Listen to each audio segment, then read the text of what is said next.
Camera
and share button is still not open.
Okay. Okay.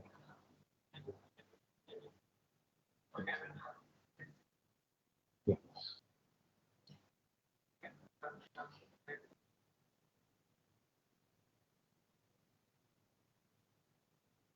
Okay.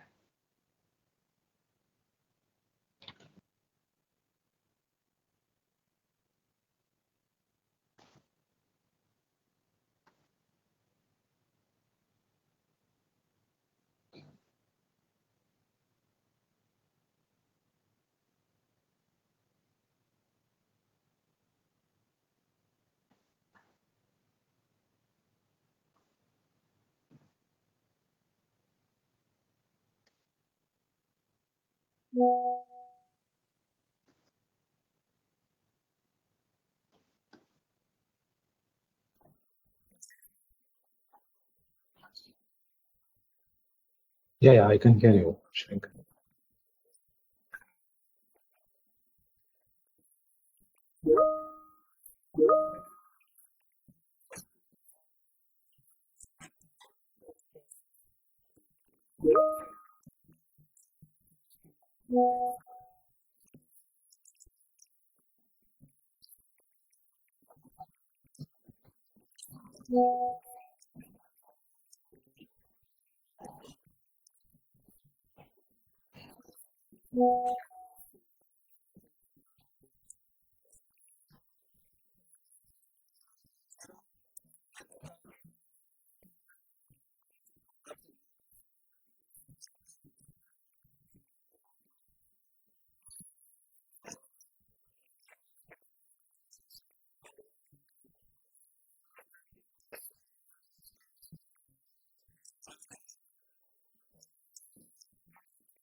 Thank you.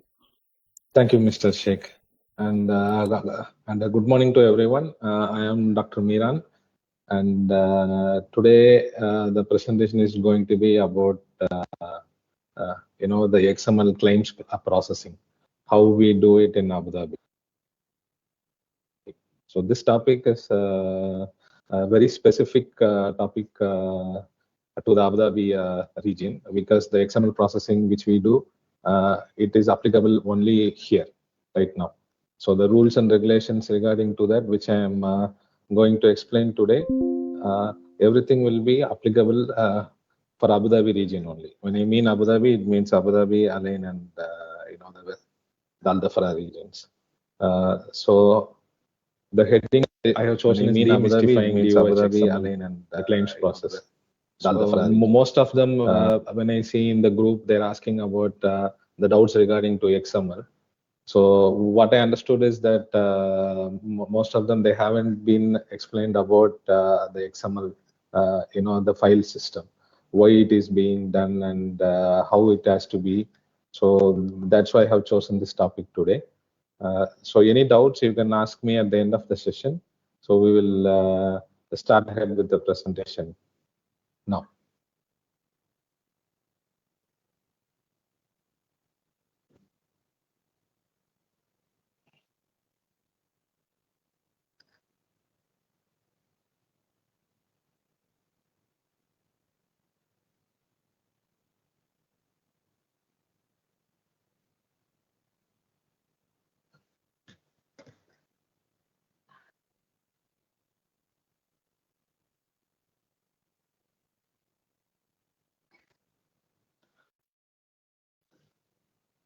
Yeah. So 1 second. The slide is. So we'll start with what is XML.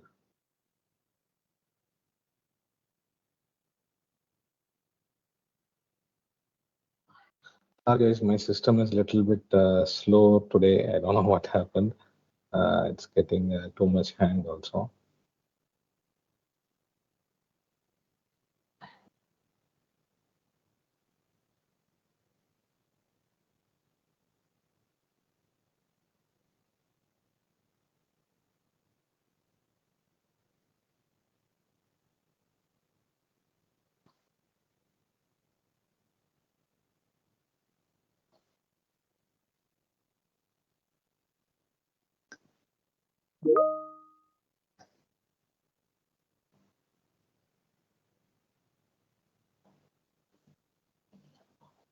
I think I will present with this way itself if everything is okay for everyone. The slide.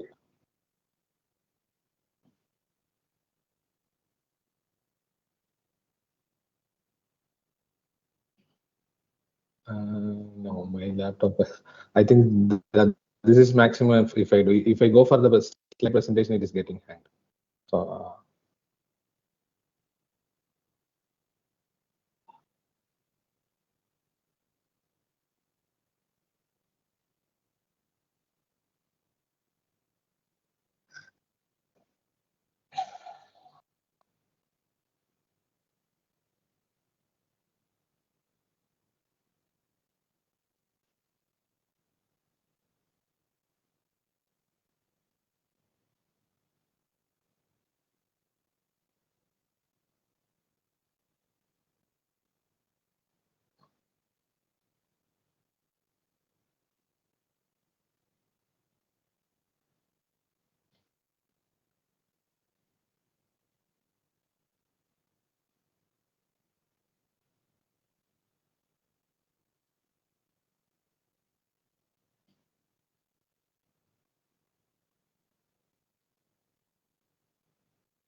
No, full screen it is getting hang. That's why I'm trying. Yeah.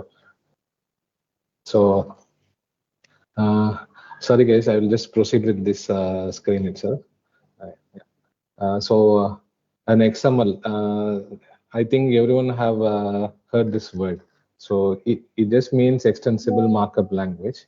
The main purpose of using XML is, the security feature.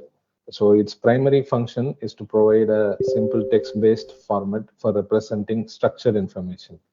So what actually it does is the claims which we see in our system, it gets converted to the XML format when we are sending it to Shafafia as well as the insurance as a safety measure which is implemented by the DOH.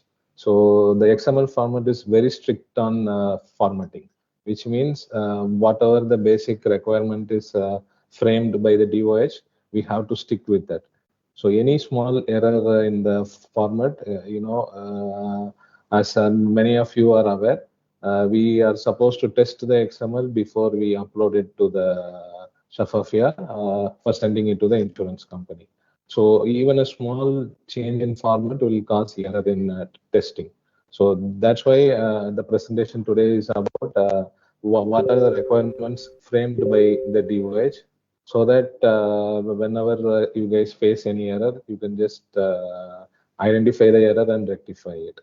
Okay, so it is um,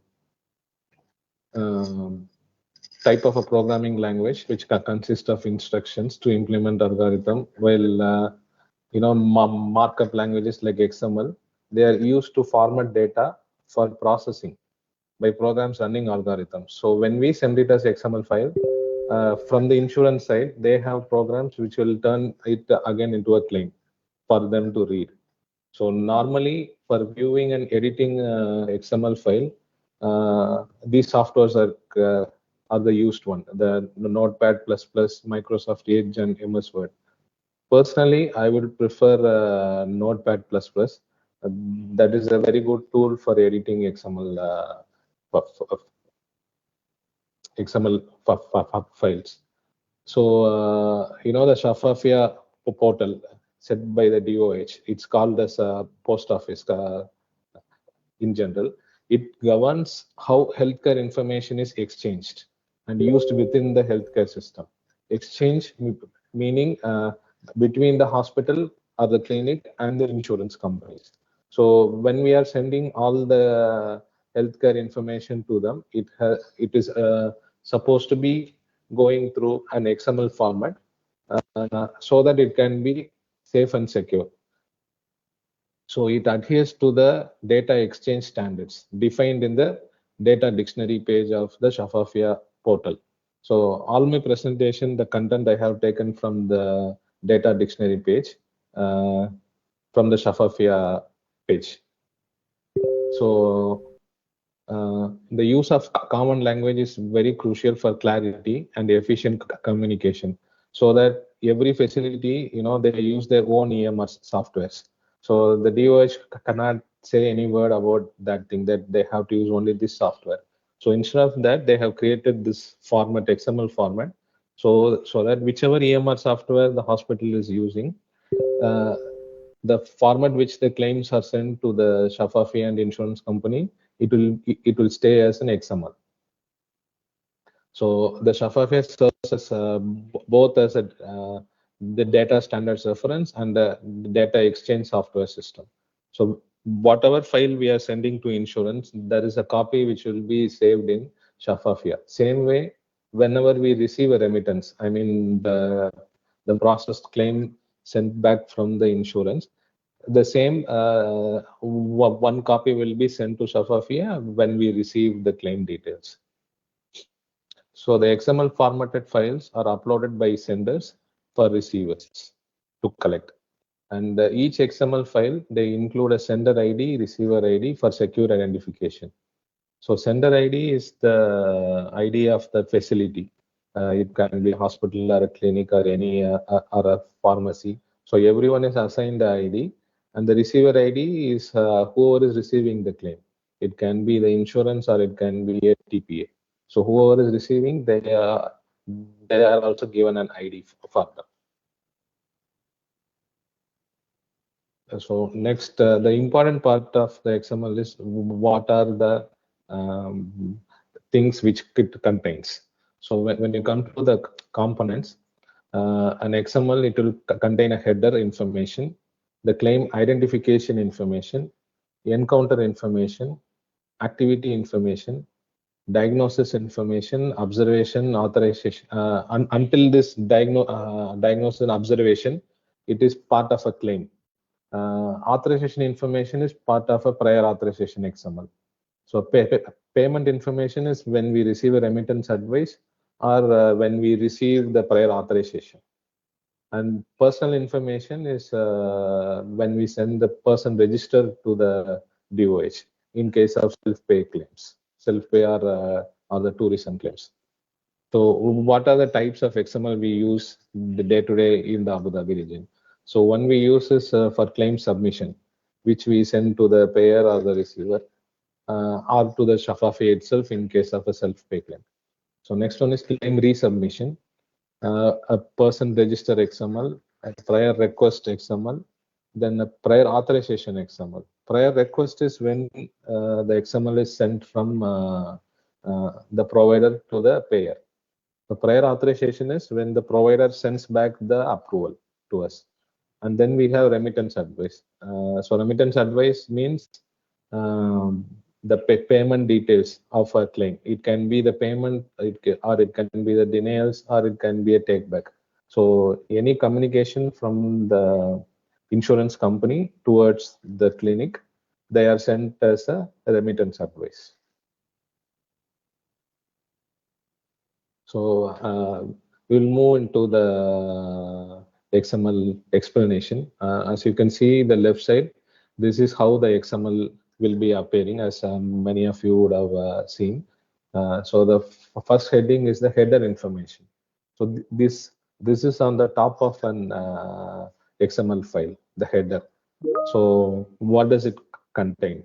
So it contains the sender ID. So as you can see, the sender ID is here.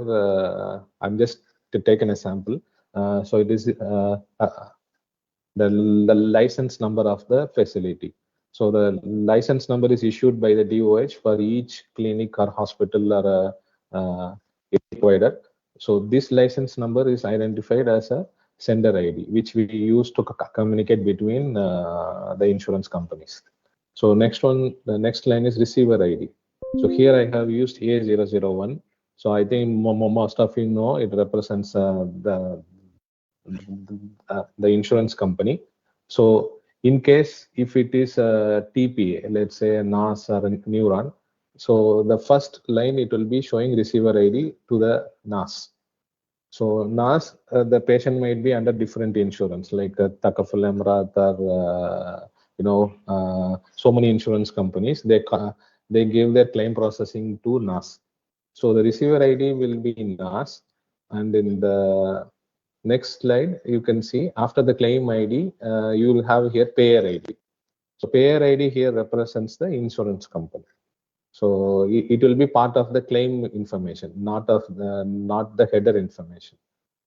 Some case like Daman, where their claims will be processed by themselves.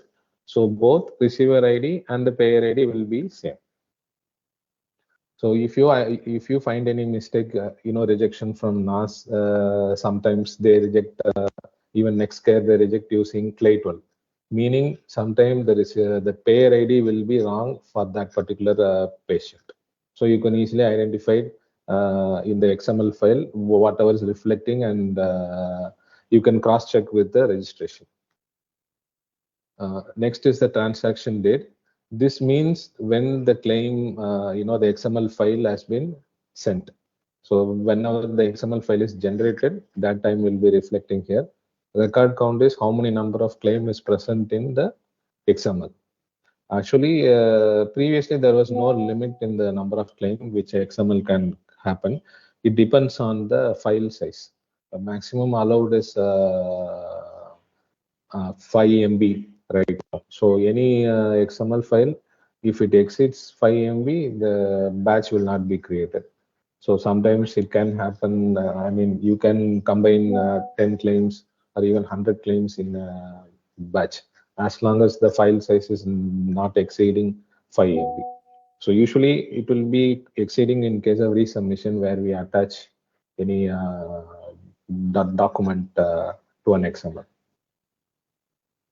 So the next line you can see is disposition flag. So I have chosen here production. Usually when you create XML, the first disposition will be testing. So before sending XML to the insurance company, we have a mechanism to test whether the XML is having all the required elements like the claim details, the codes, ICD codes, the CPT codes, the observation details. So all these things to check whether everything is present in the XML. The initial when you create the batch, it will be created as test. So this is a requirement from DOH, and almost all the EMR companies, they do this. So once a batch is created, it will create it as testing. So you can test it in the Shafafia portal. Once it is completed, then you can again change the status from test to production, and you can submit to the insurance and Shafafia. So in case, the receiver ID, as I told you, this is from DOH. So if you go to Shafafia dictionary, you will have an option called insurance where you can download the file to know all the insurance companies registered in Abu Dhabi. So in case if an insurance company is not there in the list, what you can do is you can choose the at the rate symbol followed by the name of the entity. That there are some new insurance companies or the TPAs which would have they are based in Dubai, so they would have got approval from DOH, but still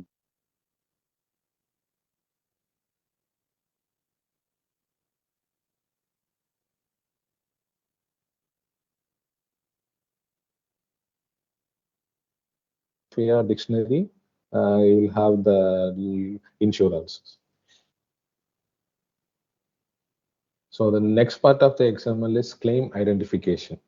So as I said, the header will mention you how many claims are present in one XML. So it might be 4 or 100. So each claim, it has to be identified. So the first one will be the claim ID.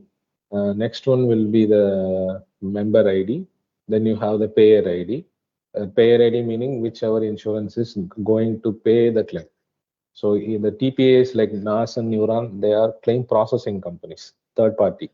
So what they do is they process on behalf of the insurance company and they send the claim, the approvals to them. So the payer are the one who is going to pay for the claim. So again, we have the provider ID, the DOHL license number, the Emirates ID number. So the member ID and the Emirates ID are the identifications of the patient. So then they both are linked and it can be cross-checked at the Shafafia testing level itself. So they are bringing in more measures to avoid the eligibility rejection where wrong claim ID has been claim detail has been sent with the wrong member ID. So each member ID is assigned to an Emirates ID number, and as you know, the Emirates ID format, in case if the patient doesn't have an Emirates ID, we have a certain formats how like what can be used, which I will explain you when I come to about the person register XML. So apart from that, the claim information will be about the gross amount. Gross amount meaning the total amount of the claim. So in case if there is any copay or patient share, it has to be mentioned here. And the net amount is what we are claiming from the insurance company. So in case of what for the self-pay claims, so it has to be appearing. Since what is not applicable for the insurance claims, it will be default, it will be showing as 0.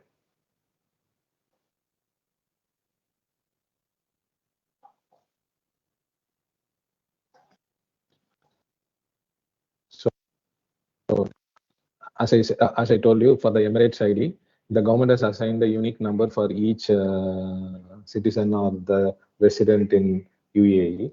So in case if the patient doesn't have Emirates ID or if they are under processing, and I know there are some people without Emirates ID also.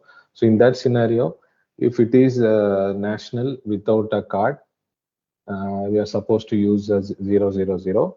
And if it is expat, meaning any foreigners who have a visa in UAE, and if the Emirates ID is under process, we will be using 111.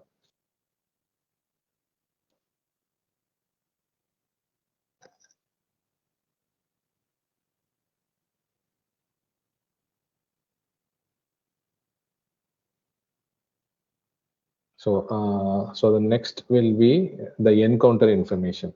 So this is very, very important. So this explains what kind of claim we are sending, whether it is an OP claim, whether it is an IP claim, whether it is a LTC claim or a daycare surgery claim. All these details are defined in this encounter information.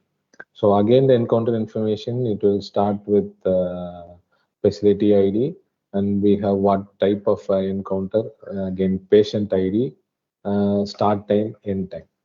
So the encounter start time, the encounter begins when the patient is under the care of responsible healthcare professional. So here it means whenever the patient is registered in the system, whenever an encounter is created, that start time will be applicable here.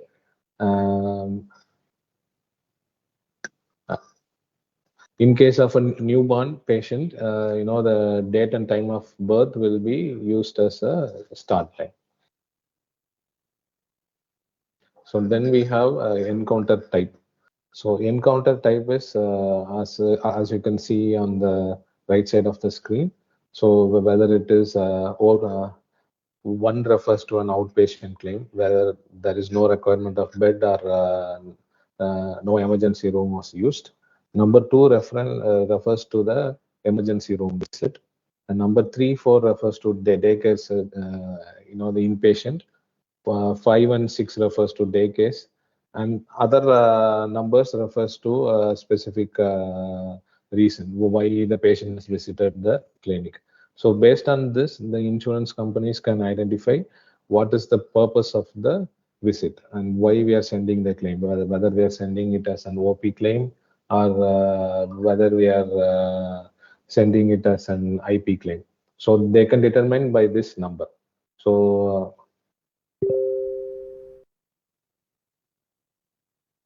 So after the start time and end time, we have as an encounter start type. So this is how the encounter starts. So when the patient has walked into a clinic, how the visit has started, whether patient entered into an emergency room or it was an elective, like based on appointment based, or whether the patient was transferred from an acute care. So all these things, it means encounter start type. We are representing through here. So in case of a OP claim, it will be the encounter type will be 1 and encounter start type will be also 1. Next we have encounter end type. So this is how the patient was discharged. So after the visit, after the services has been provided to the patient, how the patient was discharged from the clinic. Whether the patient was discharged with approval, meaning approval of the patient, like all the services have been done, all the treatment has been given to the patient, and the patient has left the clinic without any issues.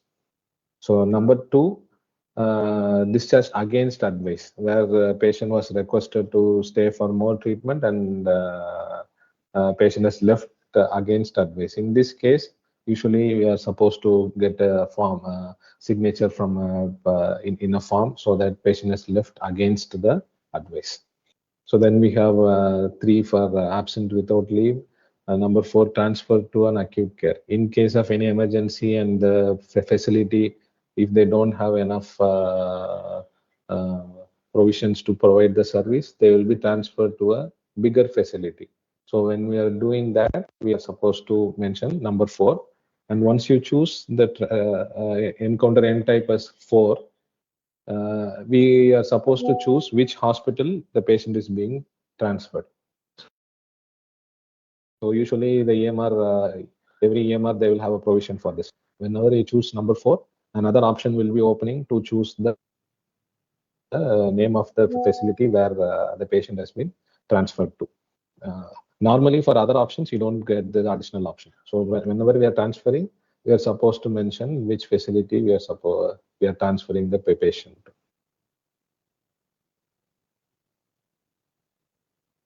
So next, moving on from the encounter information, we have the activity information. So activity information, it mainly talks about what are the services we have rendered. So whether it is based on that, you can see I have mentioned type 6 here. Here meaning the dental claim. So 3 refers to CPT, 4 refers to HCPCS, and 5 refers to the drug code. So if we are given any drug, then the activity type will be number 5, and the following details after that will be showing details of the drug we have used.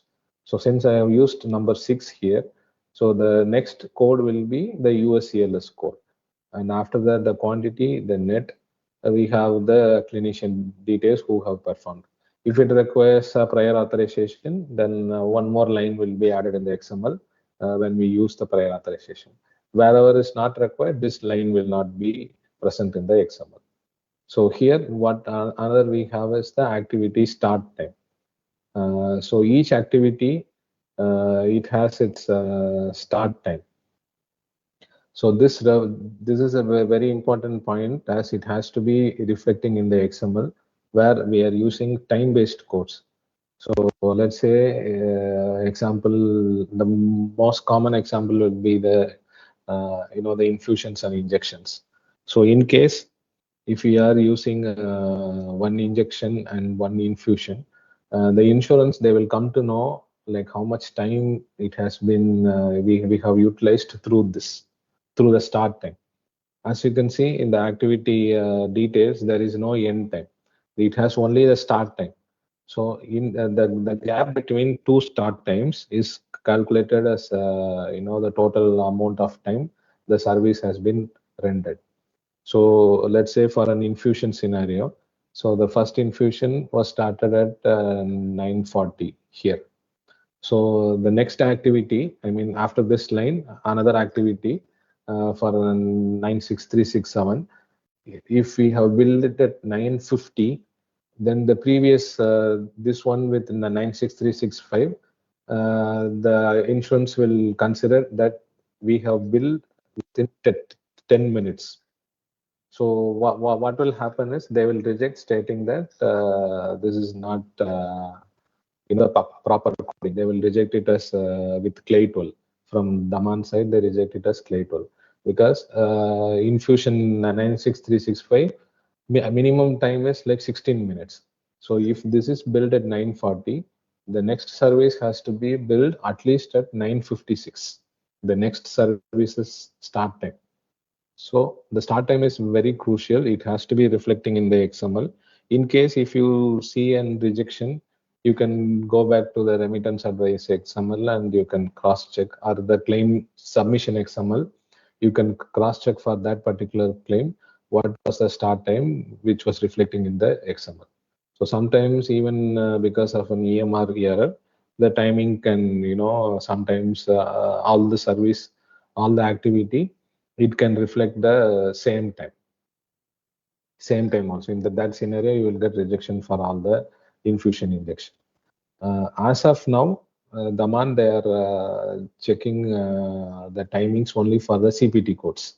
For other codes, as of now, there is time-based codes in the dental also. But as of now, Daman has not implemented to check that. Maybe in future they might start. So it's better all the facilities to start checking the time-based things, because they don't have access to check the documents. The only way of knowing how much time each service has been used is based on the activity and the initial encounter start and end time. So initial, the initial what I mentioned about encounter start time and end time, that represents the complete visit time from the moment patient was registered and till the patient left the facility. So in case of physiotherapy, again, based on this, the time-based codes, the gap has to be maintained between each code. I'm not sure whether they have started rejecting for physiotherapy, but I'm very sure they reject for the infusion codes if the time gap is not present between the two activities. So if you receive any kind of rejection, you can first check in the claim XML how it has reflected. So if it is reflecting with proper gap, then you can justify back with saying that proper time gap was maintained between each activity, like that. So next you have very important thing is the ordering clinician and clinician. So there are two aspects for this. So ordering clinician represents the clinician who has ordered the service or referred the patient for a service. So let's say an example like physiotherapy. So usually the ordering clinician will be the orthopedician. He has ordered the patient for a physiotherapy session with the the therapist. So the clinician here refers to the activity clinician, means whoever is providing the service. So the ordering clinician is ortho doctor who has referred the patient for the physiotherapy. The activity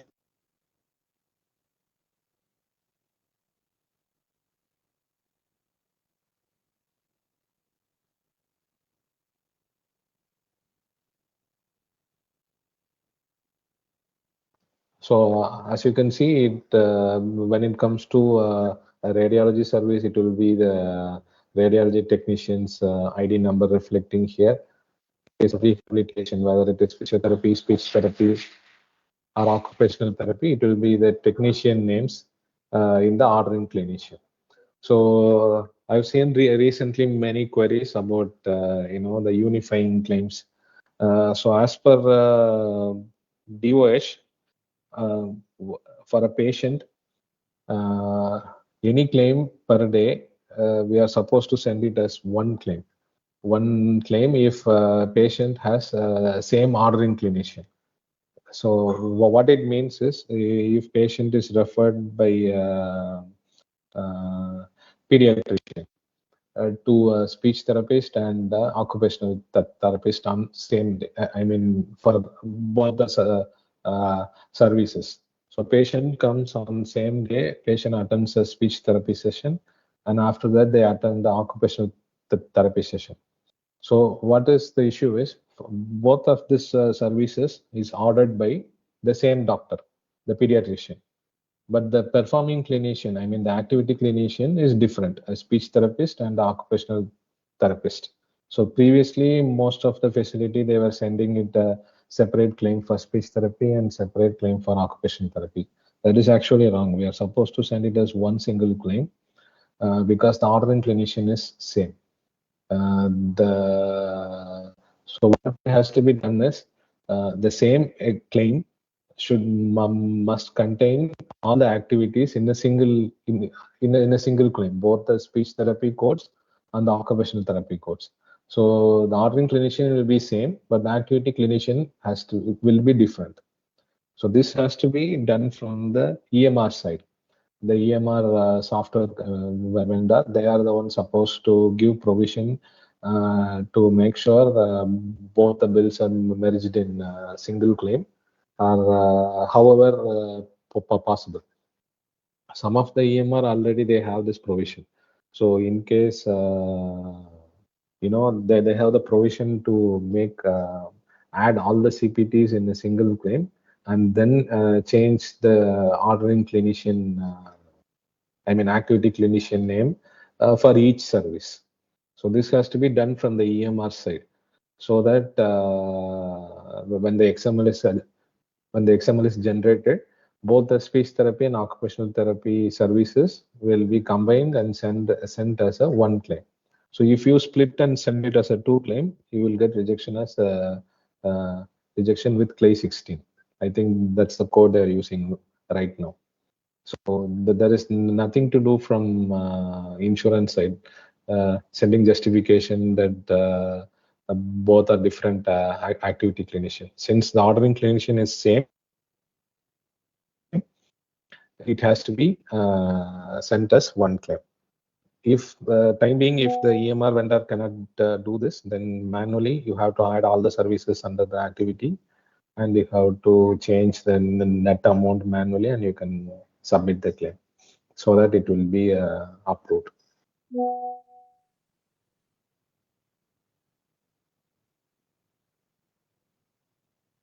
Activity, the next part is the diagnosis information. So same as before, every information for XML is a very important aspect. So when it comes to diagnosis, the types of diagnosis which we use is either principal diagnosis, secondary diagnosis, or a reason for visit. So this is the format for them, how it will be reflecting in the XML.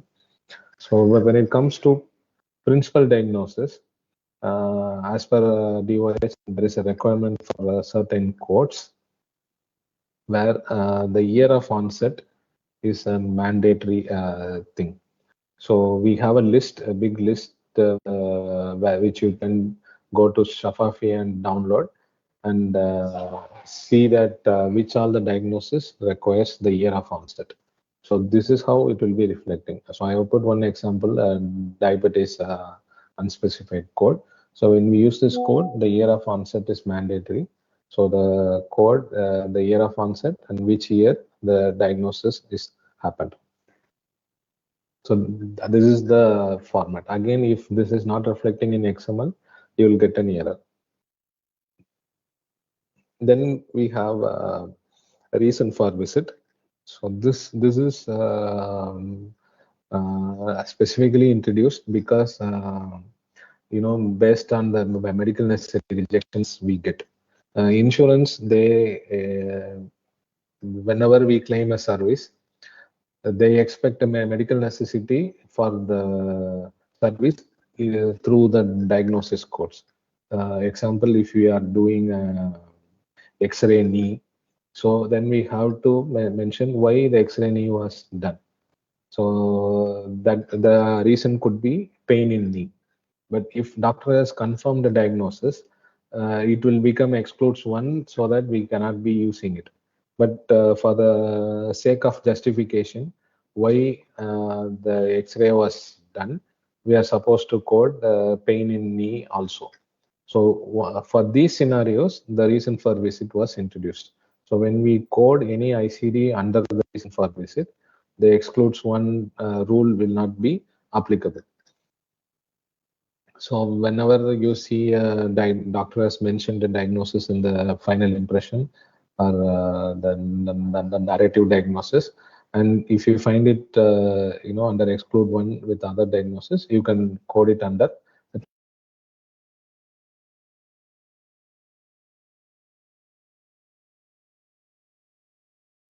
choose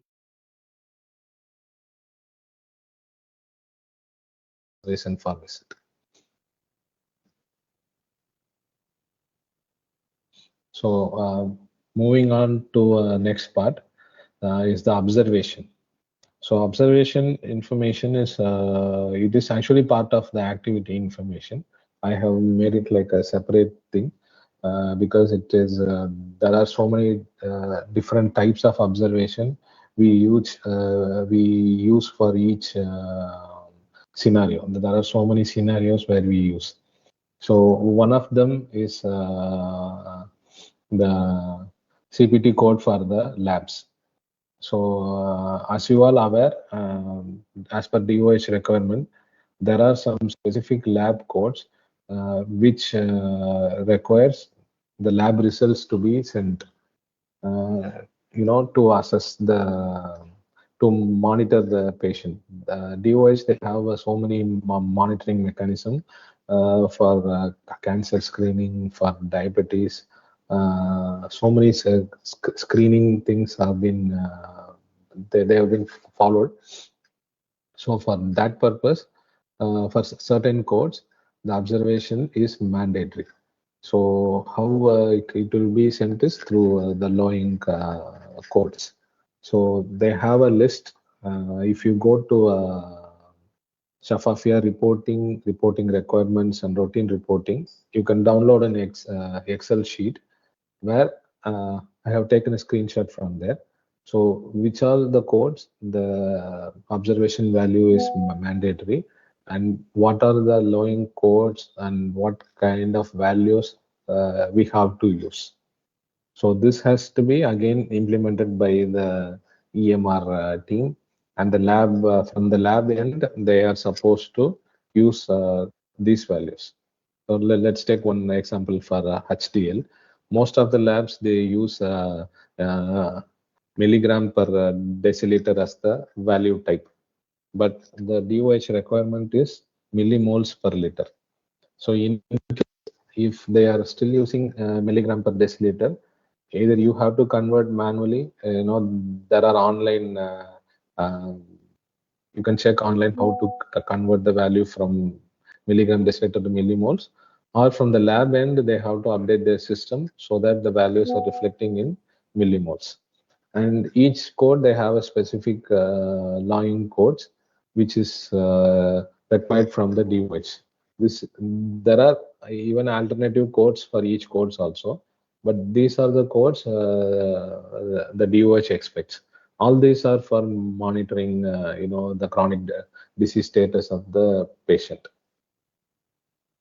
So as you can see, so the activity type is 3 here since it is a CPT code, and this 83036 is for HbA1c. So for HbA1c, they expect the value in value type is percentage. Same for blood glucose level. So this is a specific line code which has to be used, and the value type will be millimole. As you can see, this is some of the lab codes for which the line codes and observation values are mandatory. You can check the list periodically. It's been updated from the DOH side. So recently, even for the IFHAS patients, from the THICA patients where the comprehensive testing is done, they have given a list for each and every codes what needs to be the observation value and value types.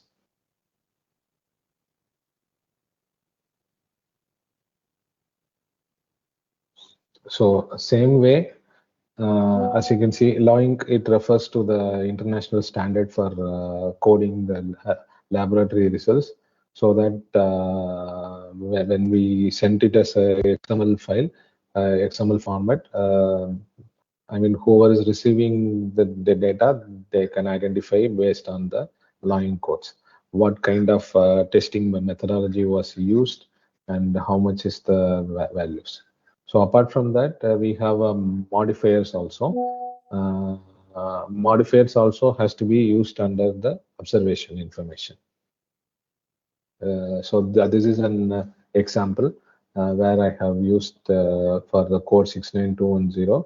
So this is the format given by the DOH, how the modifier needs to be reflecting in the XML. Again, this has to be implemented by the EMR side. So here I have used modifier 50. So the type will be text, code will be CPT, modifier value will be 50. And this is part of a screening program. It is part like IFAS. We have many screening programs monitored by the DOH. So some insurance card, they have this colorectal screening, breast cancer screening, cervical cancer screening as part of their policy benefit. So in case if they want to do the screening, when they do it, when we send the claim to the insurance, DOH has mandated to reflect the results in the XML also. So this is how, again, if you go to the routine reporting Excel, you can see how it has to be reported. So if you go to 82274, the fecal immunochemical test, you can, this is the requirement. So the type will be text, the code will be colorectal fit, value 3122, meaning positive. All these values are taken from the Excel sheet, and the EMR has to implement this in the system so that you can choose. I mean, it can be chosen from the lab side itself. So when they choose, it will be it must be reflecting in the claim, and when you generate the XML, it has to be reflecting like this.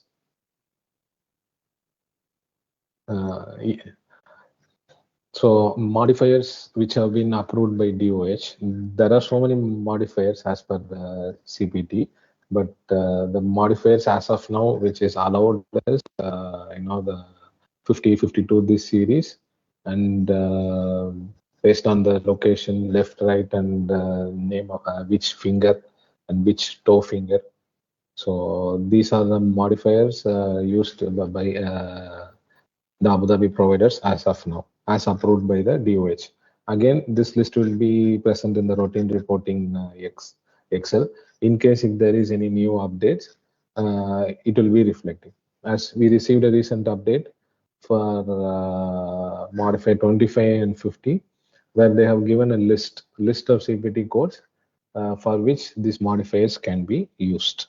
So in case if you use modifier 50 for any of the code which is not in the list, the XML will throw an error. Okay. So you can go and cross check in the list, and if you receive any error. So this is part of a claim. So all this information is part of a normal claim, I mean a regular claim. So in case if every component of this is present from the claim identification information, encounter information, activity information, diagnosis information, and observation information. If all these parts are present in the XML, the claim will be tested proper way, and we can send the claim as a production. So in case any of this component is missing, then you will get a schema validation error. It's something called schema validation error. There are two types of error when we test an XML. So first will be schema validation error, which means any one of this basic requirement is missing from the XML. Let's say the encounter details or diagnosis details or activity details if is missing. Maybe the claim mostly it will be the error will be from the EMR side. So if it is not reflecting in XML, if you get schema validation error, you will not find any details about what kind of error it actually happened. So what you have to look for is whether all these components are present in an XML. The header information, claim identification information, encounter information, activity, and diagnosis and observation. Observation, again, as I told, it is not for every code. It is only for specific codes. So if we have used a specific code and if the observation is not present, where it is the requirement, we will get the error. So next error is when after the testing, whether all this when all these components are present, but there is a another error based on the, the member ID or the Emirates ID or sometimes the the observation value type. When you have error on that aspect, you will get a testing error. Like for the dental claim, when there are codes which require the tooth number in the observation. Let's say periapical X-ray. So it requires the tooth number. So in case if there is no tooth number reflecting in the XML, you will get an error. Same way in CPT when it comes to lab, some mandatory lab codes, as I told you, they require the observation information. So in case if you use a different line code from the approved lists, each code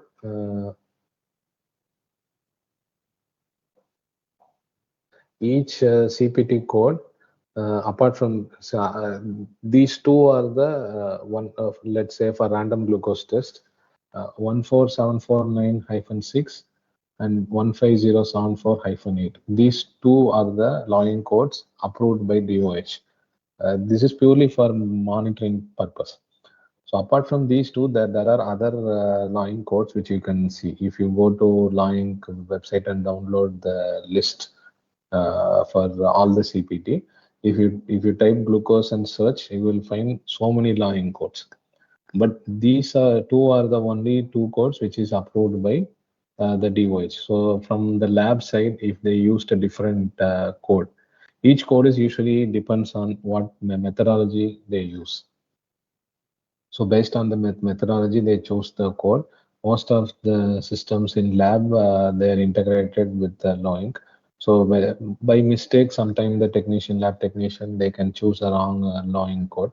So in that scenario, you will get a error that not a proper Loink code was used in the observation.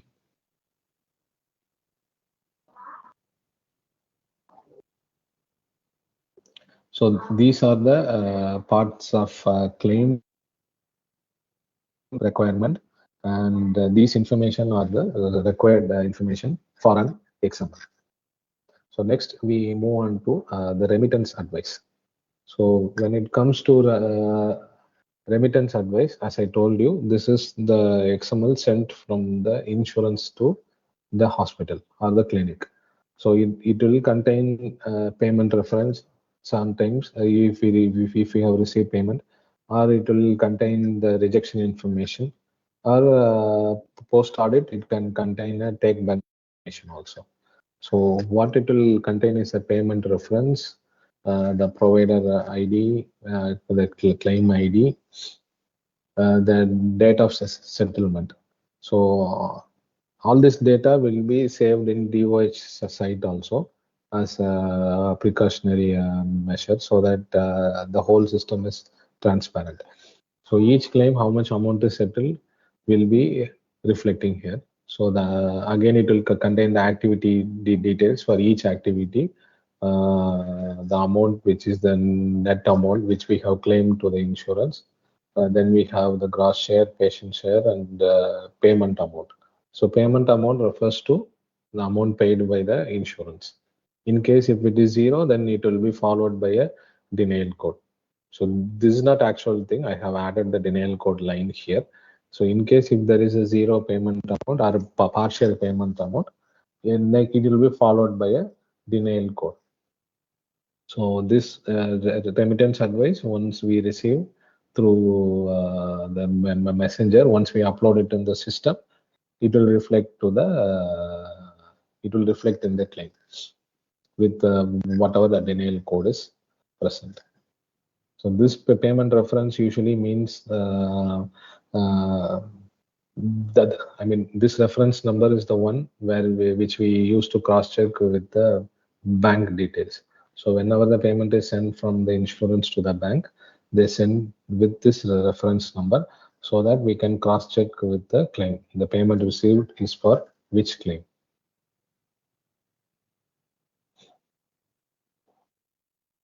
So with regards to amount, you need to be aware about some details. I know some, if you are working in a hospital, you will not be required to note these points. But if you are working in a clinic in a small setup, most of the coders, they are the one who is tracking, they are the one who will be uploading the remittance advice into the system, and they will be cross-checking the amount also. So for them, this is they have to be aware of these details also. So what is the gross amount? Gross amount reflects the complete claim value. It will include the copay, deduct.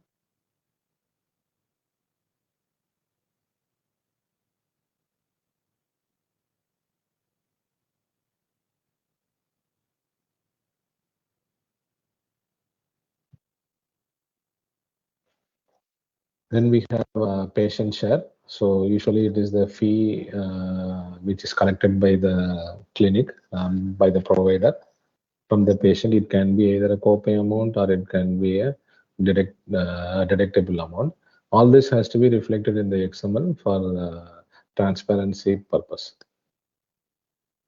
So then we have payment amount in the remittance advice XML, which is the amount paid by the payer towards the claim. In case of a prior authorization XML, which is the approval received from the insurance, the same payment amount refers to the amount approved by the insurance, which is the guaranteed payment for the activity, which we are sending the approval request. So these the data elements, they play a very crucial role in accurate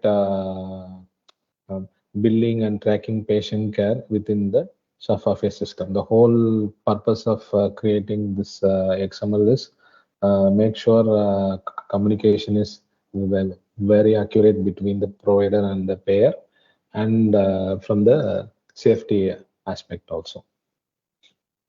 So this is an example of a prior request XML.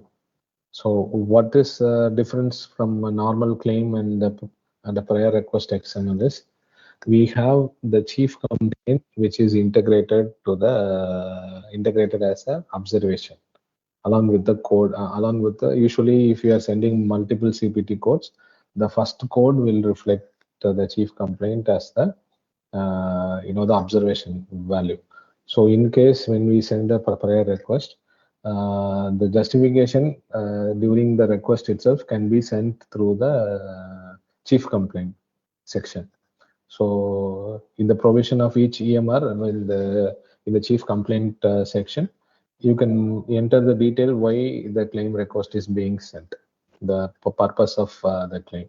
So you can do the justification through the chief complaint itself. So this will be reflecting in the insurance company's system also, so that they can know why the request was sent. So this is a this is the difference between a normal claim XML and a prior request XML. In claim XML, you don't have this provision. So the only provision where we can send the justification is in a resubmission, claims resubmission XML, where an additional column is created for the justification, and if any attachment is required. So the resubmission comment and attachment will be the additional columns in both the claim XML as well as a prior request resubmission XML.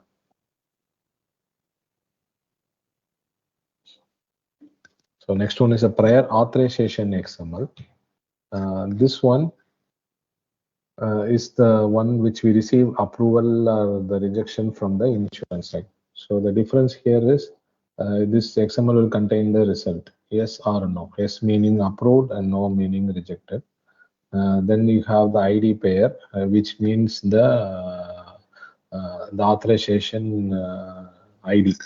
So this is the one which we will be using in the claim when we submit as a proof that this particular code is approved using this particular ID. So and you have the comment from the payer side. So whatever comment, even if it is a rejection or approval, any comment from payer side will be reflecting in the XML. Then you have activity details, and you can see the net amount and the payment amount. How much? Here the payment amount refers to the amount which is guaranteed. This is not a paid amount. It's only the guaranteed amount. So the ID pair is in it is the unique identifier assigned by an insurer to identify the authorization. And the comments are given to add more details on the authorization from the payer side. So usually if it is a the dental claim, they mention the tooth number. If it is a medical claim, they just mention claim will be subject to medical review. Sometimes there will be no comments also. It will be like a blank section. So next we have person register. So this one, the purpose of person register is for self-pay and medical tourist claims. Why? Because when it comes to insurance claim, the same person register will be uploaded by the payer. Payer meaning the insurance company. So they will upload the person register of whoever has a policy under their insurance company to the DOH. So when we send the claim, the DOH will cross-check. I mean, when we test an XML, the DOH system will cross-check, and if there is a mismatch, right now we are getting a warning message that this particular member ID is not under this insurance. This is not once the insurance companies have I think already the deadline has been issued from the DOH to the payer side. So once they upload all the person register of all the members, this warning message will turn into error message. So then it will be you can identify if we get a error message when we doing a testing of XML that member ID is not belonging to this insurance, we can avoid getting the rejection eligibility one. Some facilities still they get this because of wrong registration. Even if one number in the member ID is misplaced or missed to enter, the whole claim will be rejected. So the person register which the provider has to upload is only for the self-pay and the medical tourist claims. because these are the details. Since we are doing it under self-pay, so the DOH has to know which I mean about the patient details, and this has to be done before we send the claim to DOH. Before we submit the claim to DOH, the person register has to be uploaded. So after that, once you test the self-pay XML, it will be tested uh, against this person register, and it will be submitted to DOH. So as you can see, this contains unified number. Unified number, actually it means the visa number, but as of now it's not checking that. So normally the patient's medical record number in each facility, that is being reflected in the XML. Then patient's first name, contact number, the date of birth, gender. Gender one refers to male, and zero refers to female, nine refers to unknown. Then you have the nationality code, city where they live in right now. Then you have country of residence, emirate of residence. Emirate of residence, one represents Abu Dhabi and two Dubai as well. Uh, so the important aspect is the ID, member ID. Uh, there is a format which has been approved by DOH, which we have to use as a member ID. That is the facility ID, as the symbol, and the patient ID. So this is the format. Normally, all the EMR vendors, they know this. So whenever you create a self-pay XML, you can see that the format will be in such a way. And the Emirates ID number, as I told you, if patient has Emirates ID number, you will be mentioning that. In case other scenarios where patient is a national but without Emirates ID, you will use 00, and the expat without a resident, you will use 111. And if you are not aware of the status, you will use 999. So if passport number is not available, and you can use the patient's national ID number in place of passport number, the system will accept that. So the main purpose is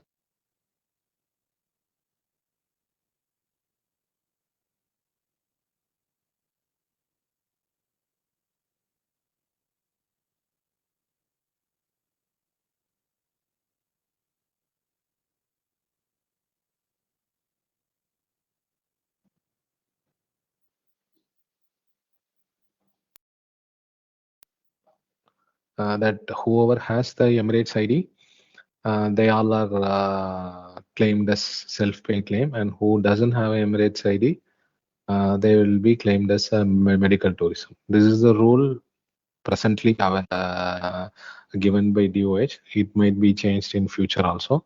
So we will follow whatever is presently given.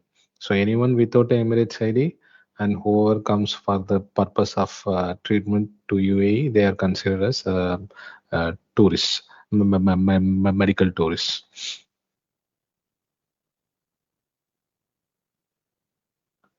Okay. So I think that that's with that the presentation is done.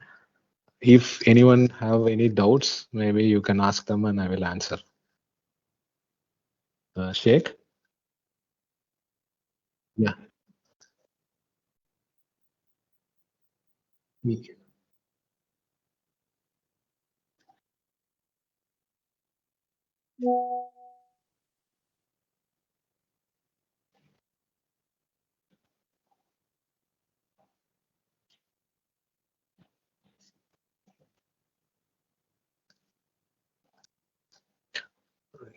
Yeah, I can see question answer. Someone has asked, are we using modifier? Yeah.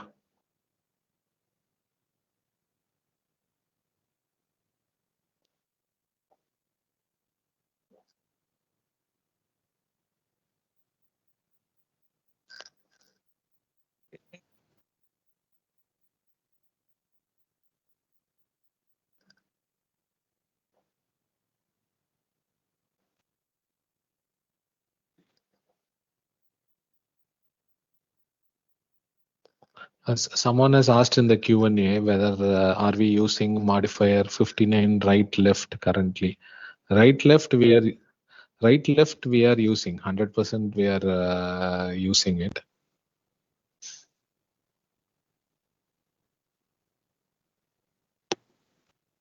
Hello, good morning, sir. Yeah. I am Shakila from Sirajuddin Medical Center in Dubai.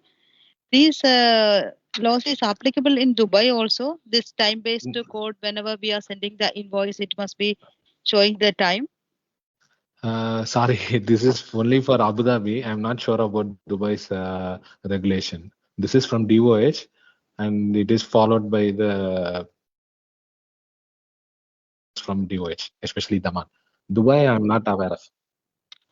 Yeah, for Dubai, I'm not aware of the rules and regulation of the DHA. Okay, thank you, sir. Yeah.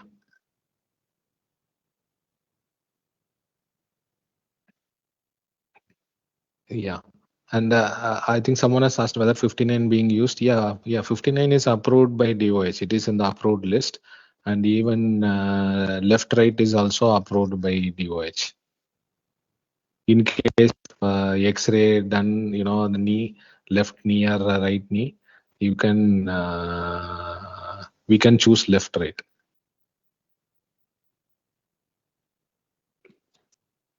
Good morning, Dr. Miran. My name is Divya. First of all, thank you for your wonderful presentation. Thank you so much. Doctor, I have a doubt regarding this 59 modifier. Are we eligible to apply it? Yeah. It is in the approved list. Okay. And regarding one more thing, in your presentation, I have seen that CPT 69210 is a bilateral CPT. As per the new guideline, we are supposed to claim it as one quantity with a modifier 50, with 150% of payment. So the quantity should be 1 or 2, 1, right? Yeah, it will be 1, but the price will be claiming as 1.5. I mean, the value will be 1.5. Okay, quantity should be 1 and the percentage should be 150%, correct? Yes. This is I mean, before it was the quantity was 2 and we were using modifier 50. Exactly. But after the recent circular, they changed it to modifier 1 and the amount will be 1.5 amount. Okay, sure. Thank you, Dr. Menon. Yeah.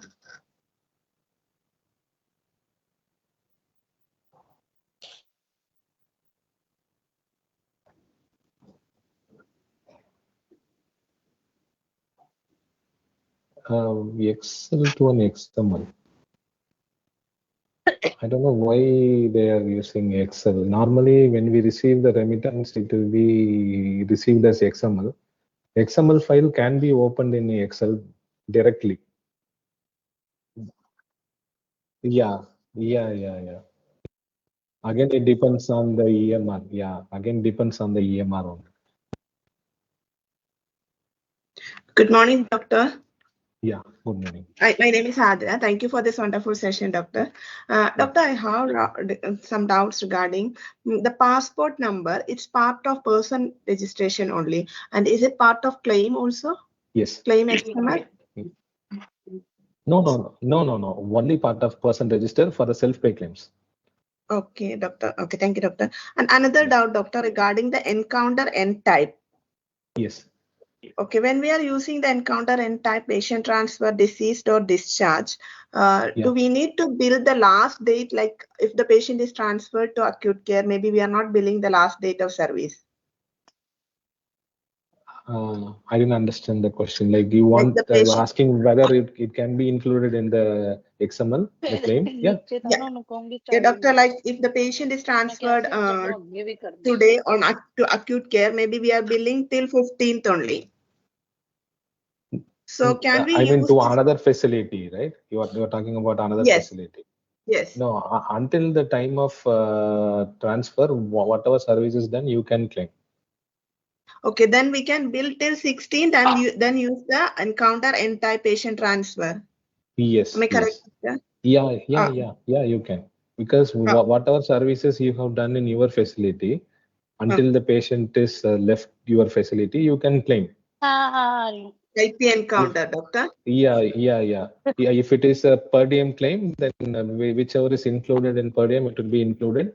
Whichever is excluded, you can exclude and you can claim to the insurance until the patient has left the facility.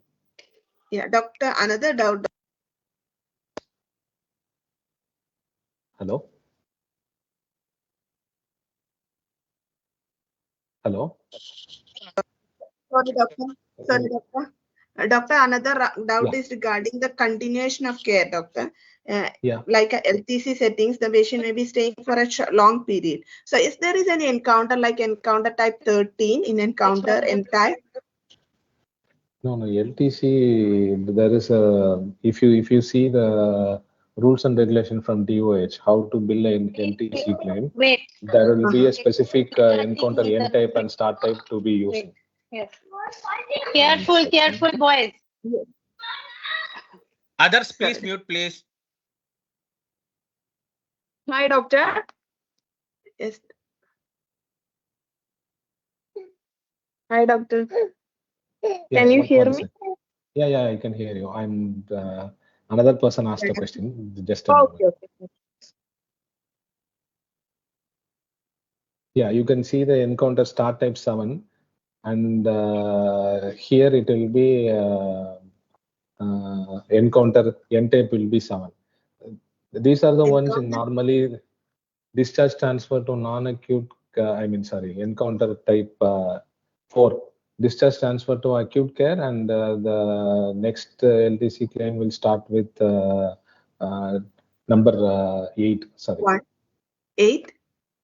Transfer admission from usually LTC. I'm not sure with LTC claim, but I think my friends who are doing LTC, I have seen a claim. I don't remember exactly, but here the end type will be 7 and the start type will be 8. So within the facility, after usually LTC, they bill either for 15 days or 30 days. Okay. 30 days. So when you make the 30th day, so you will be discharging from the system and you will be admitting again. So I'm not sure exactly. Someone who is doing a LTC claim can explain, but I think they will use the N type 7, and again for the start type they will use 8. Transfer admission from to non-acute care, transfer admission from non-acute care. If a patient is not discharged, if you are continuing the LTC encounter on monthly basis, the encounter start type for the second month should be continuous encounter, because you are not discharging the patient. Yes. Yes. So I have not done LTC claims, so someone who will be doing will explain it. Okay. Regarding the start time encounter, doctor, for the physiotherapy services, if there is service morning and evening, maybe by 2 disciplines, same service like therapeutic exercise may be done by the physiotherapist and occupational therapist. But if we are giving the start time, the difficulty what we are facing, this total service time may be 1 hour, but the 1 hour for physiotherapy exercise, and then 30 minutes maybe for the activity, but it's for the whole day. So if we are giving the start time, how you discuss, it's not giving the exact quantity. Yeah. Actually, see, these are the difficulties faced by the provider side. Patient comes for speech therapy in the morning and occupational therapy in the evening. In this scenario, when we make it into one claim, the total encounter start time, end time will be appearing like very long hours. But right now, Daman, they're focusing on the activity start time. So that's why I said, if you mention like for speech therapy, if you are giving like 3 services or 4 services, so for that 4 service, whatever time the patient, the service was started, you will be billing. You will be billing that time. Let's say 11 o'clock he started with one service, 11:15 he did another service, so 11:25 he did another service. So these 4 services of speech therapy under that activity clinician will be in the same time, like with the gap. So in the evening session, it will be start time will be again maybe 4 o'clock will be the first session, 4:10 will be second session. So when you build Yes. like this, Daman they can interpret it easily. You can see this particular activity clinician, they have built 4 services and the time gap is like with 15 minutes. So for the next service under the occupational therapist, they can see that the time again it's in a different time, and again they will consider only the start time. So the first service is 4 o'clock, next service is 4:16. So they will know that this particular service it was done for 15 minutes. It can be easily interpreted from the Daman side. So what you have to do is you have to focus on the activity start time. So Okay, this one doctor. you have to discuss with your EMR how to make it reflect in a single claim. Oh, okay, doctor. Already some of the EMRs they have this provision, because I have used this personally. I have used this for the past 3 years. Yeah, we have the provision to use the start time, doctor. But my concern is like when we No, combine the I'm talking service. about the merging of 2 bills on the same day. Yeah, but the thing, my doubt, maybe we will have the duplicate lines, no? So maybe we will experience duplicate rejection.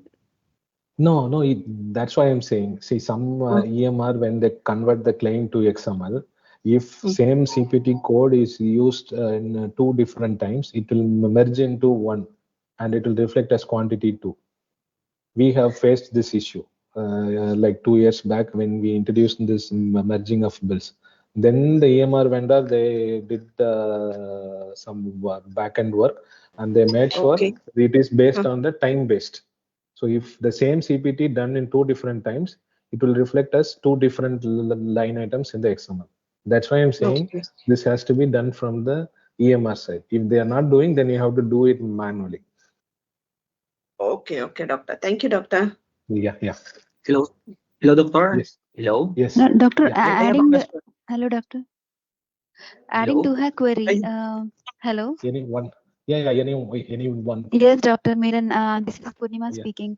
Doctor, adding to her query, actually, she said like the 2 different specialties. For example, if it is speech and occupational therapy on the same day, you said we cannot claim on the same ordering physician for the same day for the 2 different claims. Yeah, if the ordering physician is same, then it has to be under single claim. That's the new rule. But doctor, like the service that is provided in the speech therapy is different from the service that was provided in occupational therapy, right? And the it is so how is it like can be the same session? For example, occupational No, it is will like not be. It will not be in the same session. That's why they have activity start time. Each activity has to be different activity start time. Daman knows that we have to reflect that in the XML, that each activity is done at different time. It cannot be in the same time also. So you mean if I am okay, then go on, sir. No, that's why I explained before. If the speech therapy they're starting at 9 o'clock, so all the 4 services maybe with a 5 to 10 minutes gap if they're doing. So 9 o'clock they start and they finish at 9:30. So the occupational therapy, if patient continuing to next room, so if they're starting at 9:40, that should reflect in the activity start time. Okay, so the 2 different services were built under different specialty under the same ordering physician. It is fine. No, it's not different specialty. It is under same specialty. Meaning always refers to the ordering physician, not whoever is doing it. Okay, you understand the thing. See, if if the patient came and met the orthopedic doctor on the same day, and he refers to physiotherapy, some card they don't require physiotherapy for the first session. So if patient goes to physiotherapy on the same day, so the ENM consultation and the physiotherapy has to be in the same claim, because the ordering clinician is same. You're understanding what I'm saying? It's not about department.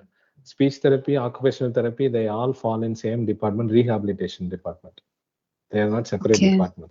So we have to decide based on the ordering physician. If ordering physician is same, for the day, whatever services he has prescribed, all those services done on the same day has to be in the same claim. That is the rule. Whether it can, because in our facility now we are following, like for example, if the patient is coming to pediatric on the same day, the doctor is referring for the speech therapy and also as well as for occupational therapy as well. So we are billing, for example, the patient is taking a speech therapy session in the morning time, like from 9 o'clock to 10 o'clock, whatever. And in the evening, the same patient is coming for speech therapy. So in the morning it is occupational and in the evening. I explained the same thing 5 minutes back. So it has to be under the same claim. How you can differentiate is through the activity start time. Each activity, it will be having a unique start time. Same time, a patient cannot be given two services. That's why they have activity start time. I'm not talking about the encounter start time, activity start time. Each service activity, you have to differentiate with the specific start time. And it has to be under same claim if it is prescribed by the same doctor. In this scenario, what are you explaining, the pediatrician? Since the pediatrician is the ordering clinician, the whole service for the same day has to be in the same claim.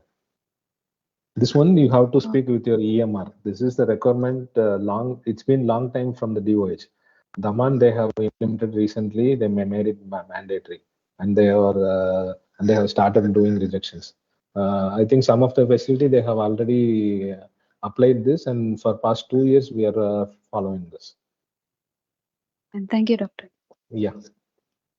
Hello, doctor. Doctor, I have a question. For example, we have a pre-authorization request and we have an approval and we have the primary diagnosis. If we have the psychologist and occupational therapy, so these two specialty, they have different diagnosis. So can we submit in one claim, or we will get this rejection of inconsistent with the diagnosis, requested diagnosis? No, they will first cross-check the ordering clinician. If both services is ordered by same clinician, and if it is performed on same day, then it has to be in the same claim. Then you can use both the diagnosis. It's not mandate. I mean, we can use only one principal diagnosis. You are asking, you have used a different principal for each services, right? Yes, because we requested two approval and we received two approval also with two different primary diagnoses. Yeah. You can choose any one as primary and make other as secondary, and consider the excludes rule also. Based on that, Daman knows these kind of restrictions. So the person whoever is there on the opposite side, they will know these are the restrictions, and they will proceed with approval. They will not reject with the claim inconsistency in this scenario, for sure, because we don't have any other option. As per DOH, we are supposed to send in one claim, but say two different services under the same ordering clinician, but you have two different approvals, right? With two different principal diagnoses. So you can merge all the diagnoses in single claim and you can send. Rejection of inconsistent. Do we have a memo regarding this one? Because we are thinking maybe it's only for performing clinician. So this one should be from ordering. No, this rule is based on ordering clinician. If the ordering clinician is same for for the day, whatever service he is prescribed, if it is done on the same day, it has to be claimed in a single claim. That is the rule. I'll give another scenario. See, if a doctor he is ordering lab, okay, he had the patient came to visit the doctor. Patient visited. He is prescribing some lab, but patient did not give the sample on the same day. I mean, on the same time. He comes back in the evening and he gives a sample in the lab. So it has to be under the single claim. Even though patient came in the evening, the lab service code has to be added in the same claim. Since he came in the evening, you cannot make it as a separate claim. That is the rule. Okay. So doctor, the end time will be the last encounter, right? Let's say the speech therapy will be the one last in the evening. So the end time will be based on the speech therapy. Yeah. Okay. Thank you, doc. Yeah. Thank you. Hi, doctor. Yeah. Thank you. And this session, it was very informative. Actually, I want to know something regarding one denial code. we are rejecting for from the insurance side, we are rejecting for report request. We need more clarification like that. Is there any restriction to ask for report as per DOH? What is the denial code you are talking about? Report asking if I think authorization auth 6 or 7. 007. I'm not sure if I'm familiar with 007. So I think you are talking about payer comment, right? So whatever payer comment, if from the side of payer. Yes. No. If there is a comment mentioned about what is their expectation, you have to just give it whatever they are asking. There is no restriction from DOH side with regards to that. Okay. Because if they have a doubt when they want to give approval and if they're asking anything specific, you have to fulfill it. Yes. For the case of majority higher level ENM, like for level ENM, we are not seeing from the insurance side, not seeing EMR, no? So some scenario. No, usually when it comes to ENM level 4, first thing your facility needs to have approval from DOH as a primary care facility. Okay. Good morning, doctor. Doctor, the question continues of the previous person who asked. The authorization numbers are two different authorization numbers with the same physician. They can decide by.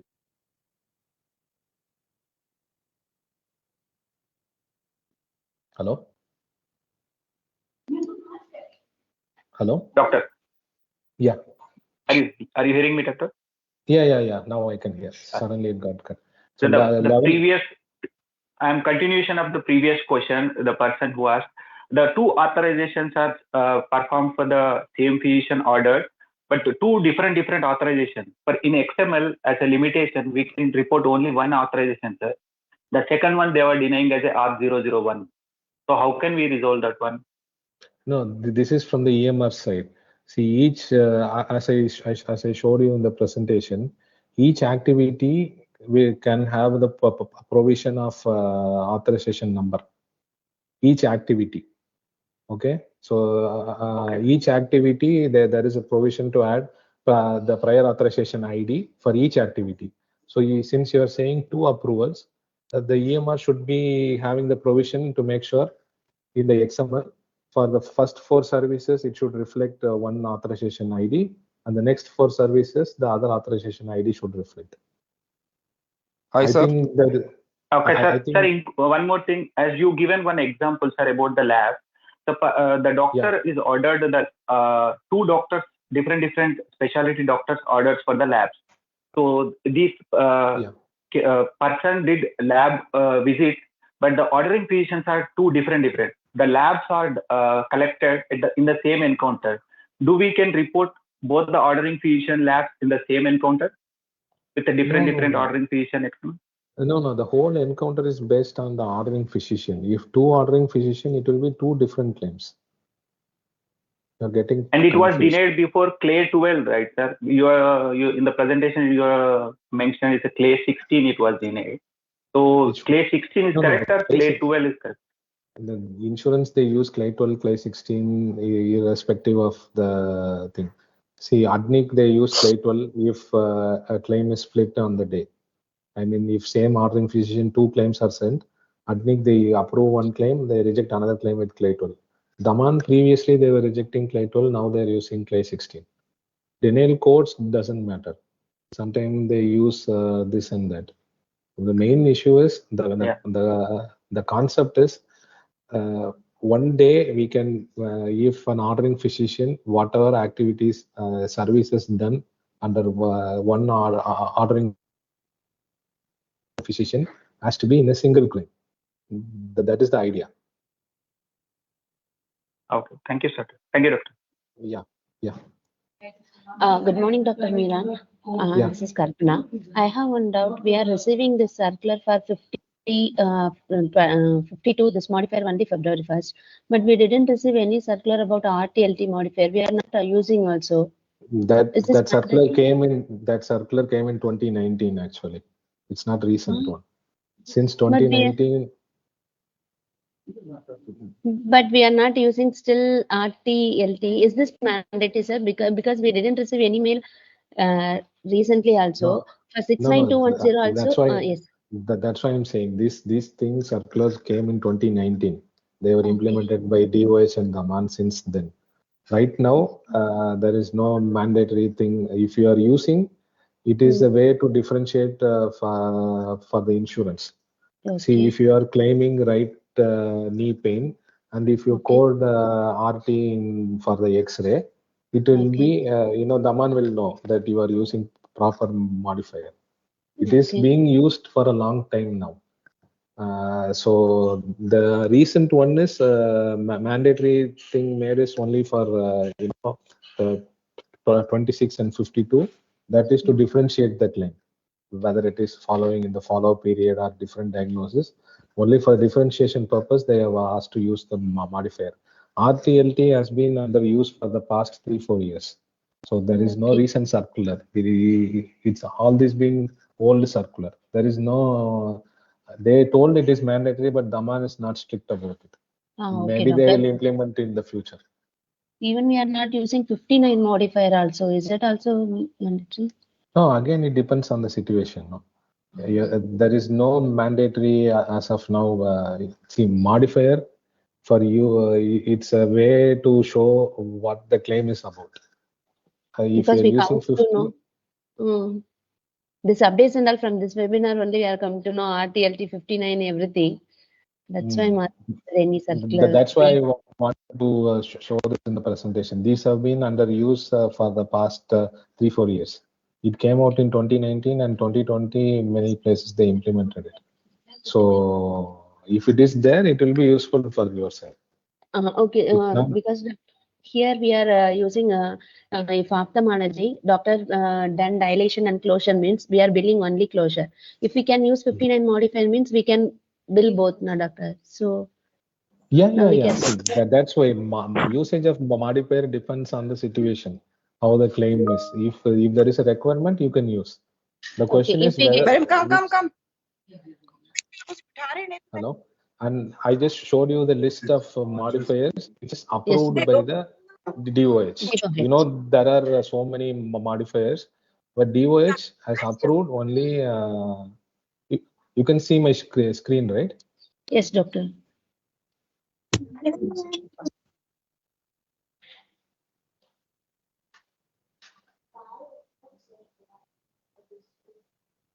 Yeah, there are so many modifiers if you go to CPT books, but these are the modifiers as of now approved. You can see the modifier list from the routine reporting list. The routine reporting Excel. Hi, sir.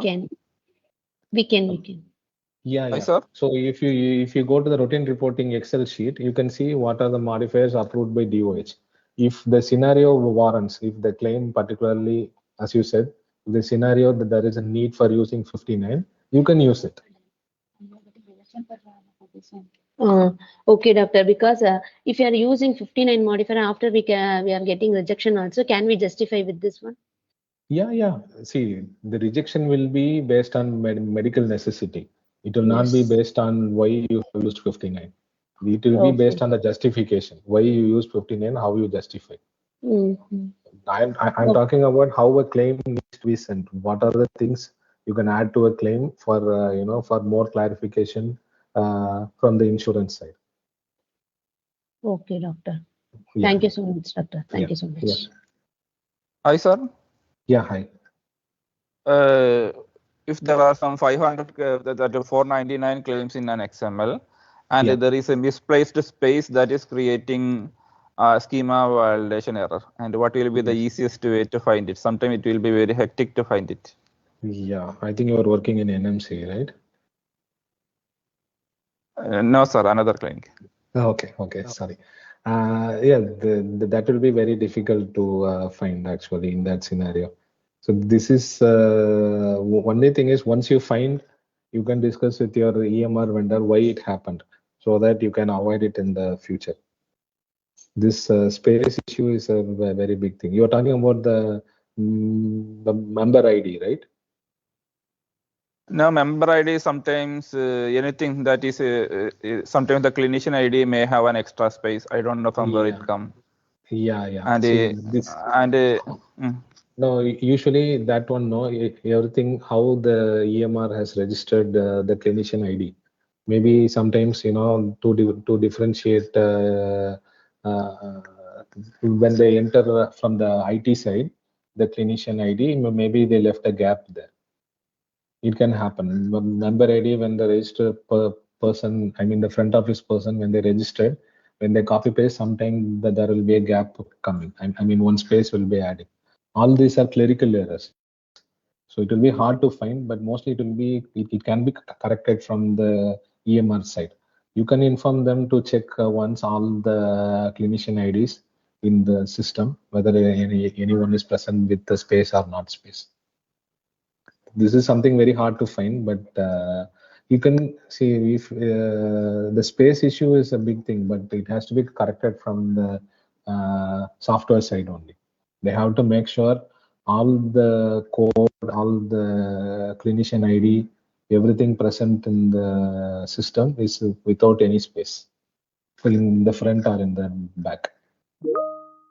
They have to make sure that. Hello?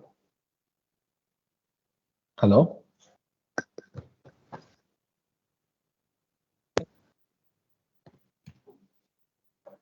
Hi, Doctor. Good afternoon.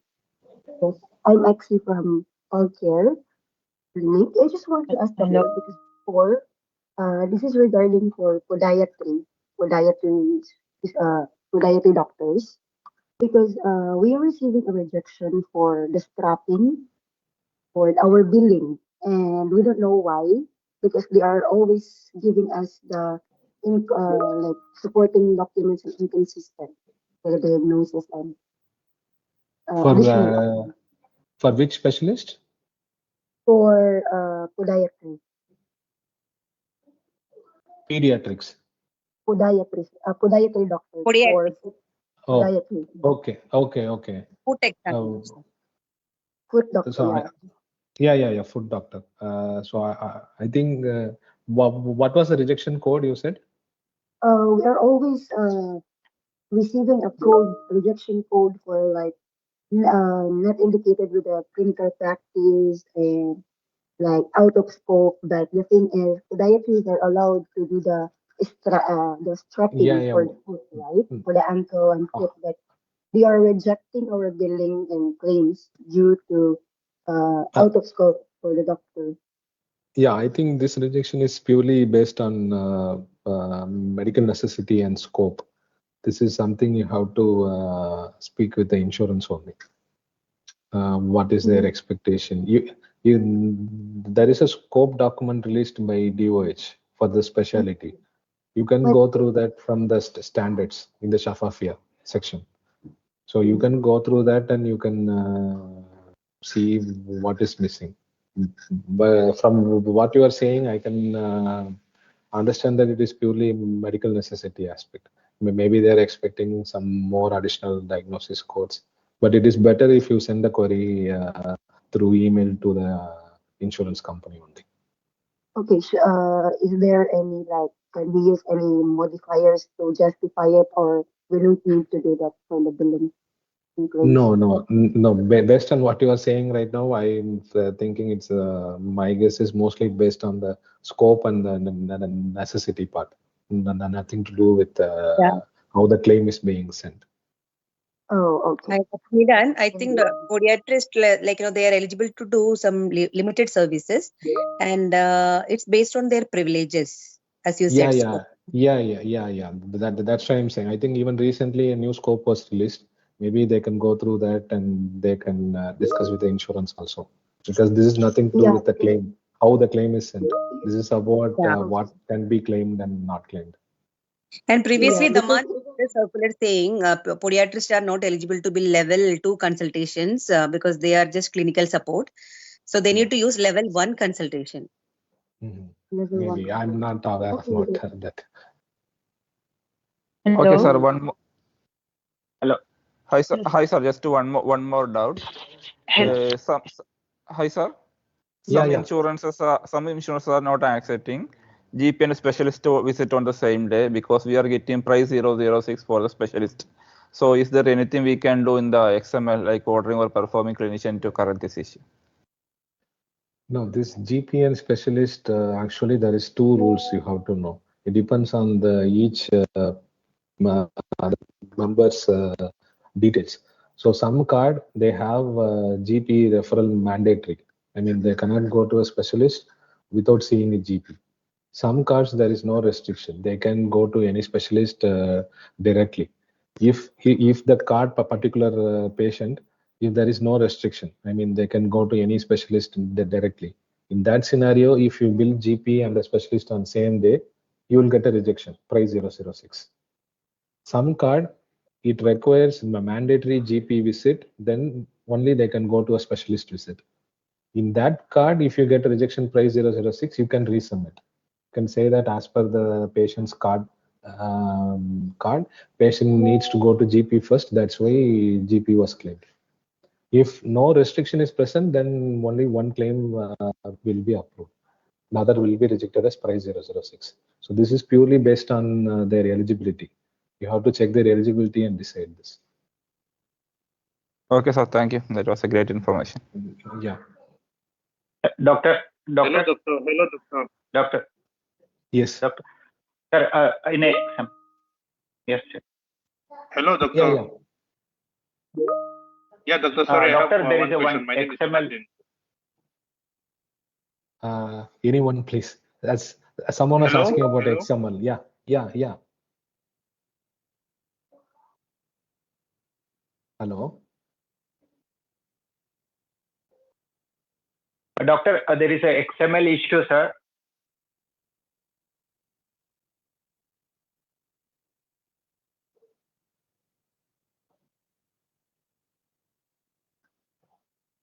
Doctor, I have a question on the XML when we are resubmitting, doctor. When there is a claim was denied 2 CPTs and the other 2 CPTs are they paid in the first submission. So when we are resubmitting, we resubmitted but the paid CPT with 0 charges. In XML, it's showing as a 0. Net quantity is 0 for the paid CPT. But the second, they denied till clay 14, doctor. Is it any rule is there? Or do we need to remove those CPT? No, the actual requirement is when you do a resubmission, you have 2 options: internal complaint or correction. Okay. Internal complaint, sir. No, I'm just explaining first. So internal complaint when there is no change in the claim. Okay. If you are not modifying anything in the claim which was sent during the submission. So what you will be doing there is you will be adding only the comment. In the internal complaint XML, the only difference between the claim submission XML and internal complaint XML will be the addition of resubmission comment and any attachment. So if there is a payment received for the paid service, it has to go with the same amount. You cannot change it to 0. If you change to 0, it will be a correction. So you will get a rejection as clay 14. You understand what I'm saying?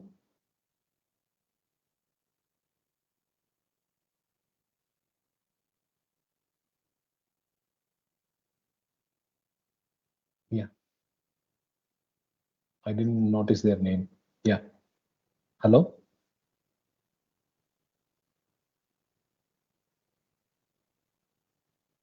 I think it was Karunakar. Yes, doctor. Doctor, it's we resubmitted it as an internal complaint only, but the charges where the paid CPT charges, we didn't change it. The charges already paid, right? So it became as a 0. No, it is from the EMR side, I think. Normally, when you send us internal complaint, whatever the amount received or whatever payment received, it has to go as same thing. You cannot change anything. If you change to 0, then it will be technically a correction. Because initial claim submission, you sent with the amount. And during resubmission, you sent with 0. Yeah, gross amount also changed. Yeah. That's why they rejected as clay 14, because the initial submission and resubmission, there is a difference. If there is a difference, it has to be a correction. You understand what I'm saying? It cannot be internal Yes, complaint. doctor. Yeah, I thought like that only ICD CPT we change, then only we need to do correction. The price also we need to do correction. See, sometimes I have faced this here. See, patient came with, the front office, they did not update the Emirates ID because it was under process. So they used 1111. Okay, we sent the claim. So when the patient, the claim got rejected for some reason, by the time when the patient came for next visit, they updated the Emirates ID. So during the time of resubmission, the claim and our system, the Emirates ID updates automatically, even for the old claims also. So when I did the resubmission, the claims Emirates ID is updated from 111 to actual number. And when we sent, I sent it as internal complaint because I sent it only as a comment, but I got rejection as claim 14. So when I searched, I found out that initial claim, I submitted Emirates ID as 111 and during resubmission with actual number. So even a change in Emirates ID or a member ID or any correction in the XML, right from the claim information or activity information, diagnosis information, any change, it has to be sent as correction. It cannot be sent as internal complaint. That's the rule. Noted, doctor. Thank you. Yeah.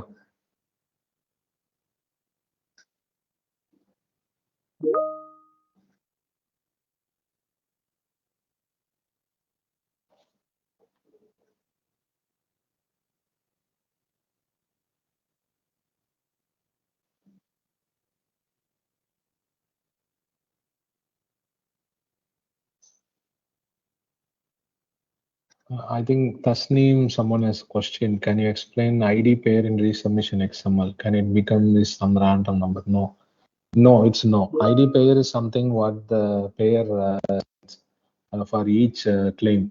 So you have to use the same what you received in the remittance advice.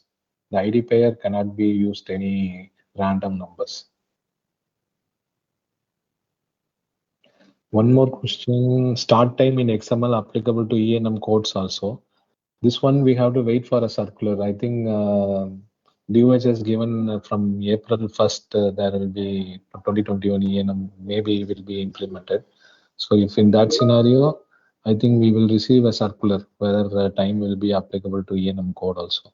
In that scenario, again, it will be with the activity start time. So if ENM start time is 9 o'clock, then the next CPT which will be built we needs to have a time gap, like 15 minutes or 20 minutes something, so that it will show that patient had a consultation for 15 minutes.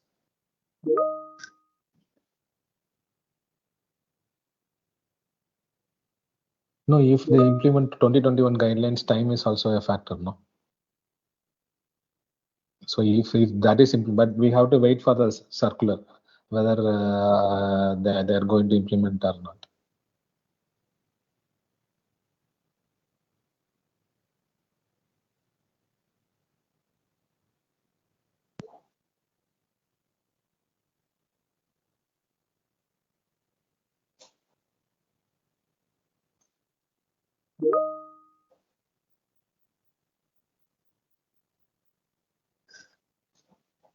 Hello.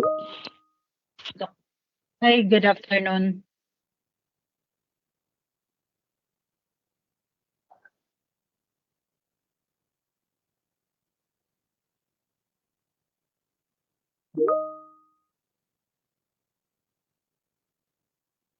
Yeah. I will stop sharing. Then. Okay. Hello. Yeah. Yeah, good afternoon, Doctor.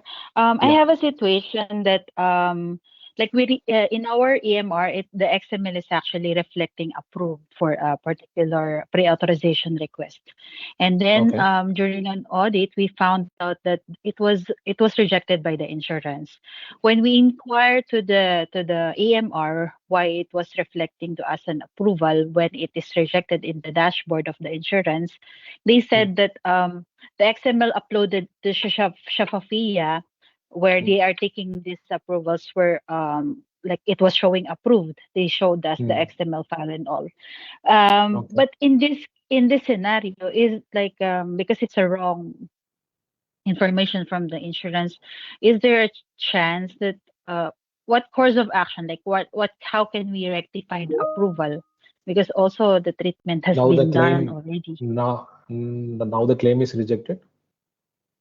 Yes, it's actually rejected. But they uploaded for us an approval in the XML file. Okay, but you have the prior authorization XML was received, right, with approval. Yes, we have the XML. Yeah. You have the XML. Then you can send the XML to the insurance company as a not through the claim. You can send us an email that we have received a prior authorization with approval, and you can attach the XML to them. Based on this, you have proceeded with the services, and now in the system it's uploaded. I mean, it is changed from approved to denied. You can ask them to clarify on what basis they changed the status. Yeah. We cannot do anything through the system. Actually, this is from the man. So, which email, doctor, do you think is more accurate to send? It will. Is it the authorization TPA? No, that is only for prior approval. Since now it has moved to the claim level, you have to send through OpenJet provider query. Okay. All right. Thank you. Yeah.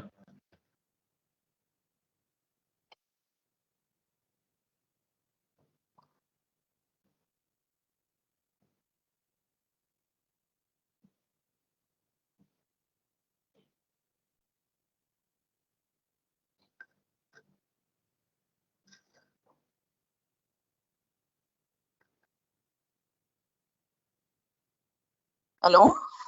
Yes. Yes. Good morning. Thank you, doctor, for your informative session. I just want to ask about some denial I received for the pharmacy, actually regarding like 21 denial, all the same reason, which is CLI 012. Okay. Incorrect region.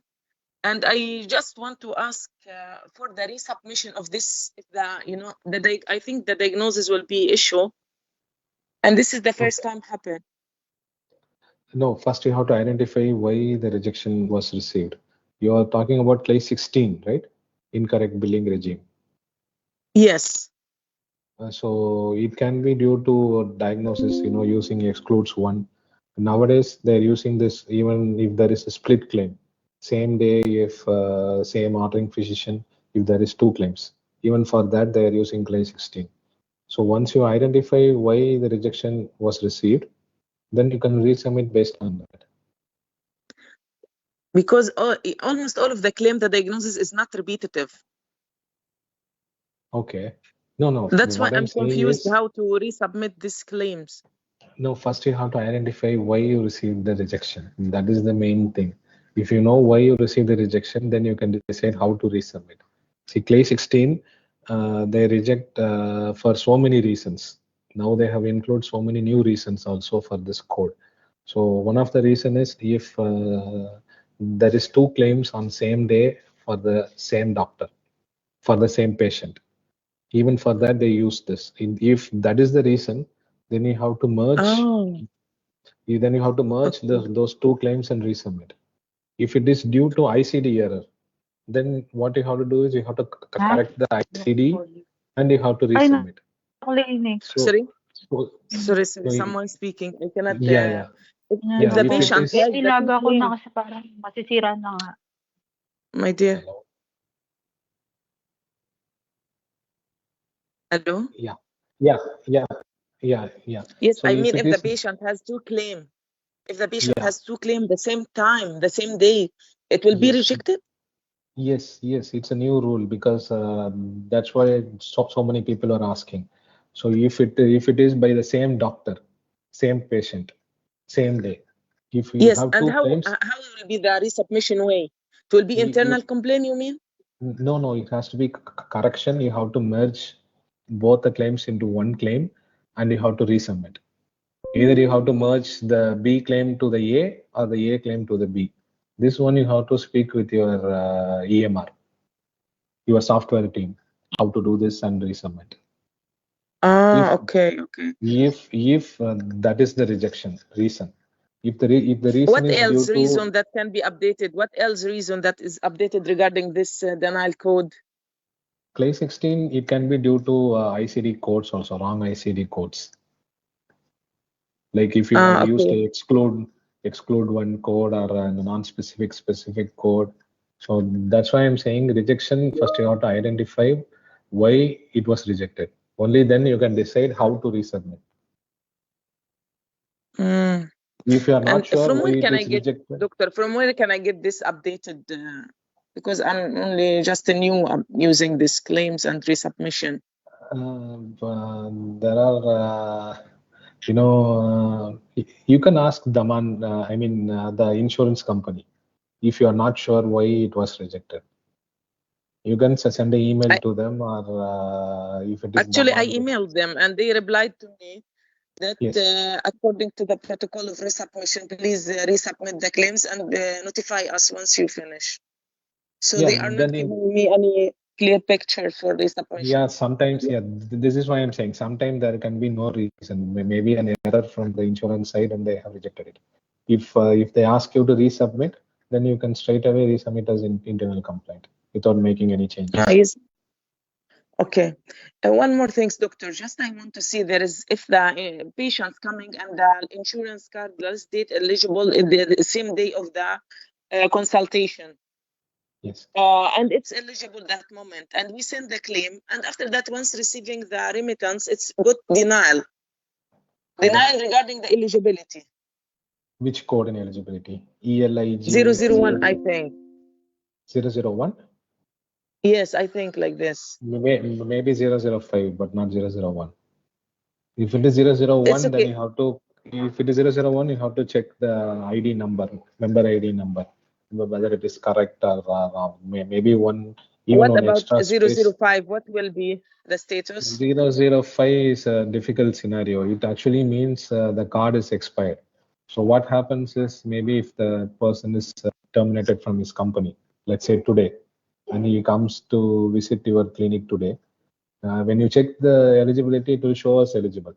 But once the HR from that company updates in the system, their last date will be updated. Then by the time the claim is submitted, their system will show that the card is expired. So you will get eligibility 5. So what you can do is you can attach the eligibility screenshot and send us internal complaint stating that when the patient visited the facility, the card was eligible and we did the we provided the service. So yes, actually, this is what I'm doing. Just yes, this is what I'm doing actually for that claims.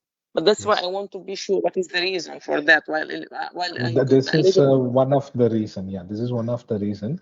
But before that, you check the other claim details also, whether the card number, everything is correct. If everything is correct and the eligibility is also correct, then this is one of the probable reason.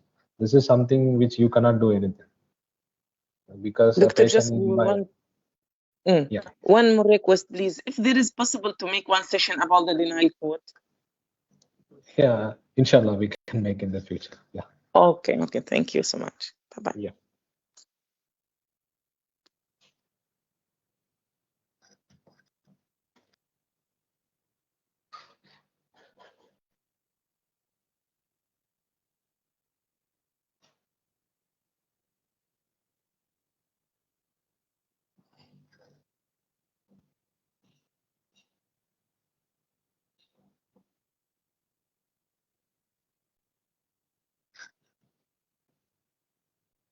Yeah. Anyone else? Yeah.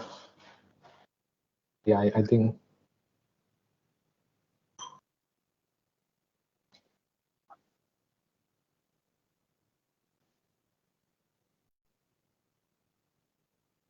Yeah. Yes.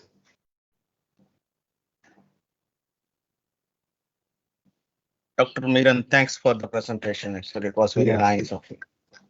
That's very informative to the team. Actually, this is very, with the current market, XML is one of the important vital thing for any claim submission, and you made it very you simplified it very well. Thank you so much, sir. Just a question, it's currently happening in across Abu Dhabi market. When we are doing a claim, split it into 2 claims or 3 claims.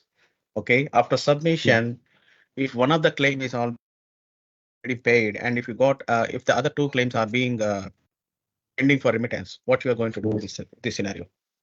This is a very difficult scenario actually. Actually, the ADNIC, they are doing this. When we split the claim, they pay one and they reject another. So in that scenario, we cannot resubmit the paid claim again. So it's like a very difficult scenario. We don't know actually how Daman, they're rejecting both the claims. So what we can do is we can merge into any one of the claim and we can resubmit. But ADNIC, they're approving one and they're rejecting one. In that scenario, there is no way to resubmit also. So we cannot resubmit the paid claim? No. Once it is paid, the claim cycle is closed. So that there is no way to resubmit because the DOH, once we do testing, it will the testing itself will fail. No, I think the paid claim also we can do correction, right? Paid claim, I'm not sure, sir. I haven't done before because paid. So this is my suggestion to each and everyone. I think this scenario might happen to anyone in the market. Yeah. So when a EMR, claim is already, I mean the EMR which I was using before, when once the claim is paid, fully paid, the claim itself will be closed. There is no option to open. That is our internal system restrictions, what we are keeping, because once it is paid, why we need to look into back, Yes, but in the current scenarios, if a claim is paid and if other claim is pending for remittance, I advise all the providers, to do the correction for the paid claim and include the claim, which is not remitted or whatever it is, and then resubmit it. Yeah, so even the paid claim can do. Okay, sir. Yeah, thank you. Then it will be information to others, but actually it has to be done from the EMR side. I don't know how many EMR are ready to do this. Like implement it in an immediate way. Yeah. So this is very difficult. The stringent regulations from the payer side as well as the DOH. So we have to find alternative ways. How we can able to resolve. Yes, sir. Yeah. Thanks a lot, Dr. Meera. Yeah.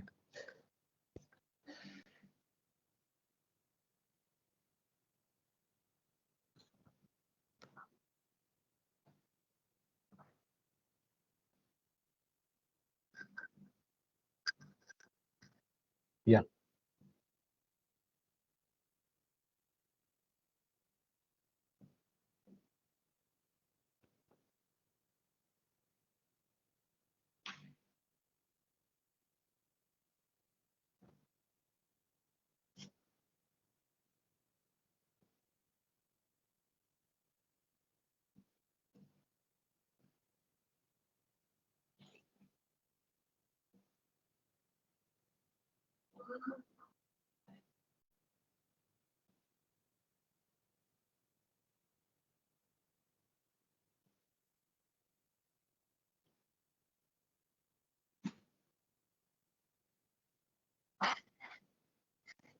Yeah, inshallah. Yeah, sure. Thank you so much, Mr. Sheikh, and thank you, Ms. Shimi, also for arranging in all these things. Yeah. Thank you so much.